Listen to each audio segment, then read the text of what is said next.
Good morning and welcome to another daily live webcast called Jencast, a live show that happens Monday through Friday at 10 a.m. Pacific, 1 p.m. Eastern here on YFElive.com. Today's Winning Wednesday here on Jencast. We do it every Wednesday, and for Winning Wednesday today, we're featuring Caitlin of Caitlin and Caitlin, a design studio that's out of Los Angeles. They're very good friends. They met in design school, and they're going to tell us a little bit. Actually, we just have one Caitlin on there. She's going to tell us a little bit about how she went so quickly from working for influencers to becoming an influencer herself. So Caitlin, thank you so much for joining us this morning. Thank you so much. I'm really happy to be here. So tell us more about Caitlin and what you do, because interior design, I have grandiose, thoughts of what it is you do. You go into clients' homes and make it look beautiful, but I honestly don't know too much about how you get paid, what it is that you're actually doing, what services you are fulfilling for the client. So tell us more about that. Well, I think that interior design can be pretty intimidating to a lot of people because on one hand, you feel like you should be able to do it yourself, and on the other hand, designing a home or an office or whatever space you're approaching is incredibly time consuming, which is why Caitlin and I have a full-time job. But interior design can range from the most flexible and small collaboration with a client to a grand overhaul of a space, lasting many months, and it really just depends on what the client needs. But we work in a few different ways. Sometimes it's a small consultation, just like a block of time, and we're there to handle their priorities or whatever the client is concerned with. They really want to be hands-on with their own project, and we're there to help in whatever way we can. And then sometimes we do it from a full, broad, holistic approach and handle everything. And that's a lot of times when clients come into a new project and they don't have existing furniture, or they don't have, they don't have existing ideas of what they're looking to do. So it depends. And when you're talking about clients, who are these people? Are they generally the actual end client? Are you working with like their assistant? Who is it that is hiring you? Sometimes it gets a little confusing especially when we have commercial projects, because it'll be one person that'll be our point person, and then as the project continues, it becomes 5 point people, and then everyone has a say. And we do really like commercial projects though, because the client's really focused on achieving one unified goal and making a comfortable space for whatever their customers are or their workforce. So that's always really nice. Well, you bring up a good question, too, about commercial versus working with someone in their home. I feel like all of us, especially with the economy going down a few years ago, that was the focus, was getting those getting those corporate jobs, whether you were an interior designer or you are a graphic designer. You wanted those companies because it was something that was going to actually make you money. Is there a preference of yours? Would you rather work for a commercial project, or would you rather work with someone on their home? I wouldn't and why? say that Caitlin and I have such a nice time working with a variety of different types of clients, but I would have to say that I prefer. Okay, I'm gonna not answer your question, but I'm gonna answer your question. I think I prefer clients who really value design and can see the benefits of it, whether it's creating a good work environment, creating a nice space for customers to visit you, or whether you see the benefit in living your life in a beautiful space. So I think it's about the type of person that ends up hiring us, as opposed to the type of work that we're doing. Because ultimately, even when we do commercial spaces, we really try to bring hominess into it. We've had healthcare center that was more of a spa feel, and we have a law office that, kind of a Mad Men type of, actually a couple different offices have a little bit of a Mad Men kind of feel. Oh, fun. And then startups are great too. Startups are really fun because it's kind of like big kids and they just want fun spaces. And so we get to do hanging chairs and fun rugs and stuff. So we try to bring a homey element into commercial spaces, even if it's, pretty dry work like law work can be.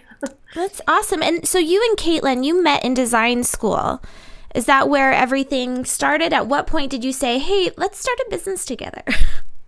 Well, I don't know about you, but if you've ever, if you remember the time when you met some of your best friends, it's almost a little, it's exciting because you think, oh my God, they're like me, and I really get along with this person. I didn't expect to meet any friends in design school. I really wanted to learn about interior design, decor. I wanted to learn the history and the different fabrics. I was really focused, and so was Caitlin.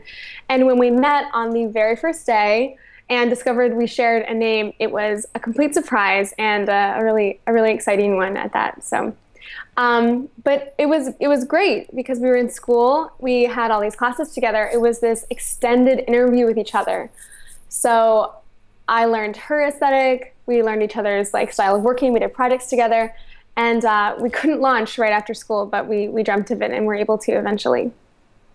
Very nice. And so at what point did you say, now is the right time? We just had Rana on, who's also in Los Angeles, and her and her husband created an edible cookie dough. And it was something that they had dreamt of in business school when they met.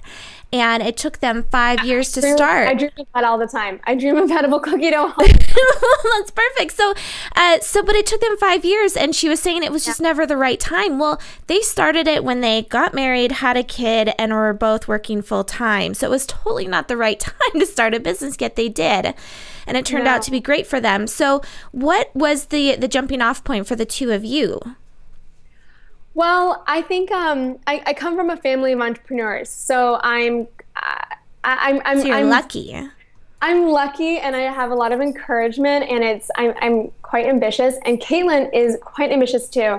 And I think what it was is that she was going to work for House of Honey, which is a fabulous design firm, and she was really wanting to be creative, and she was getting to, but she thought, I want to do something. I want to make my mark now, and so we thought, there really isn't a good time.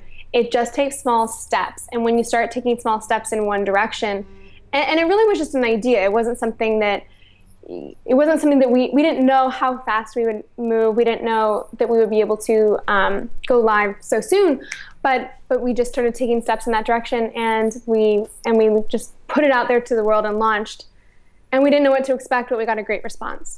I love that, taking small steps. That's something especially if we're working full-time for someone. And like you said, Caitlin was working for House of Honey, and you were also working for someone of influence. It was a furniture designer?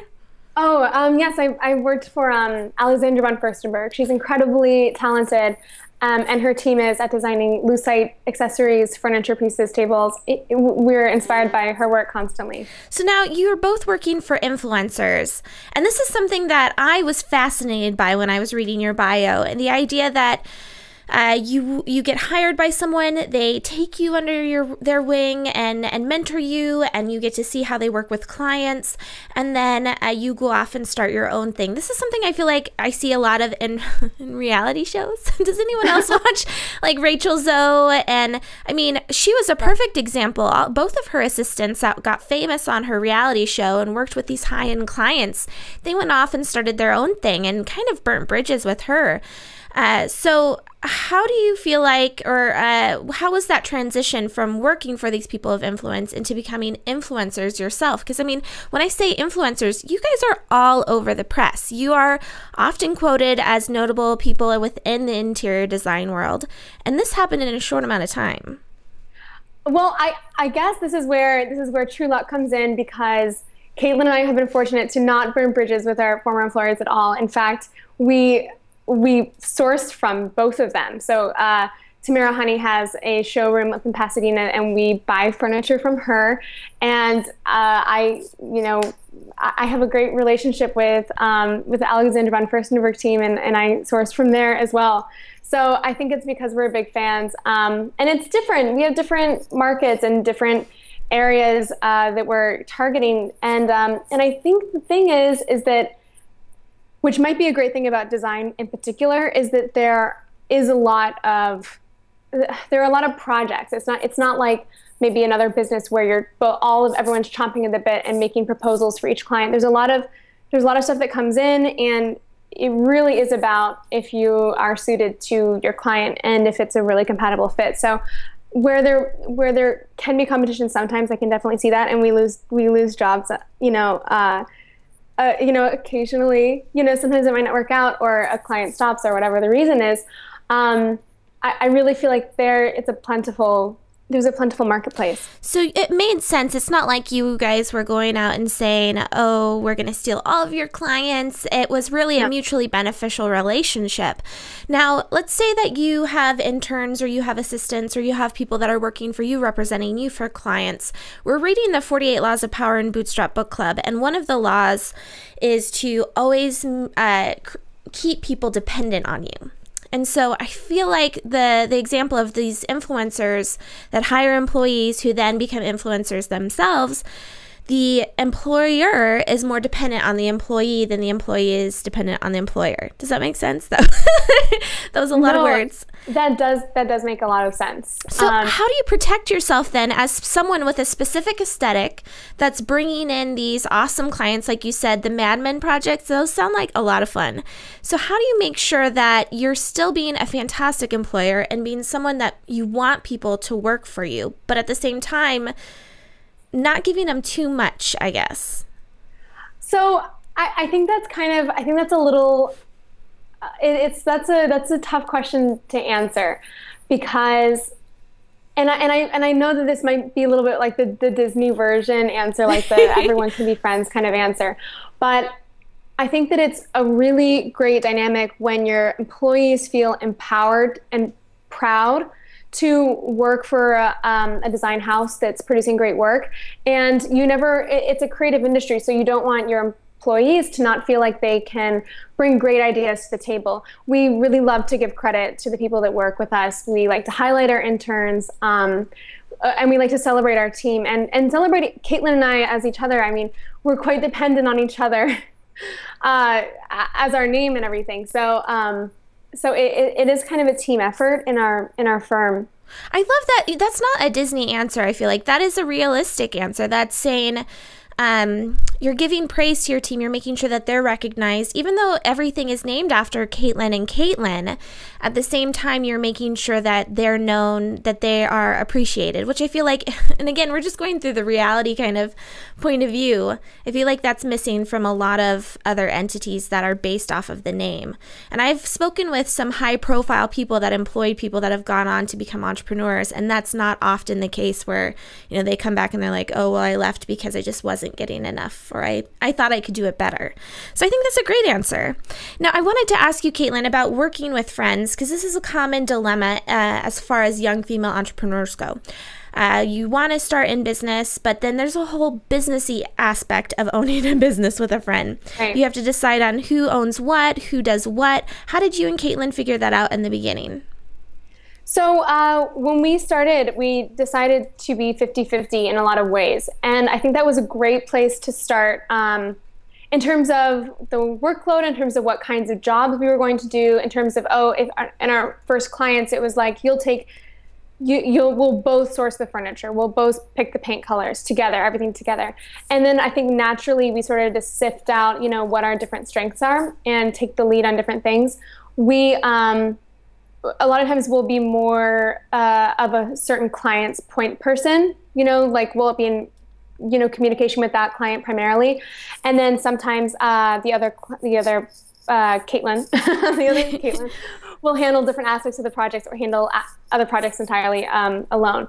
But we do everything 50-50. That might shift in the future if something comes up completely unforeseen, but we really appreciate that dynamic, because it makes us not only reliable to each other, but we can rely on each other as well as like, accountability, if that makes sense. No, that makes total sense. I like the idea that you don't have to have everything figured out at the beginning.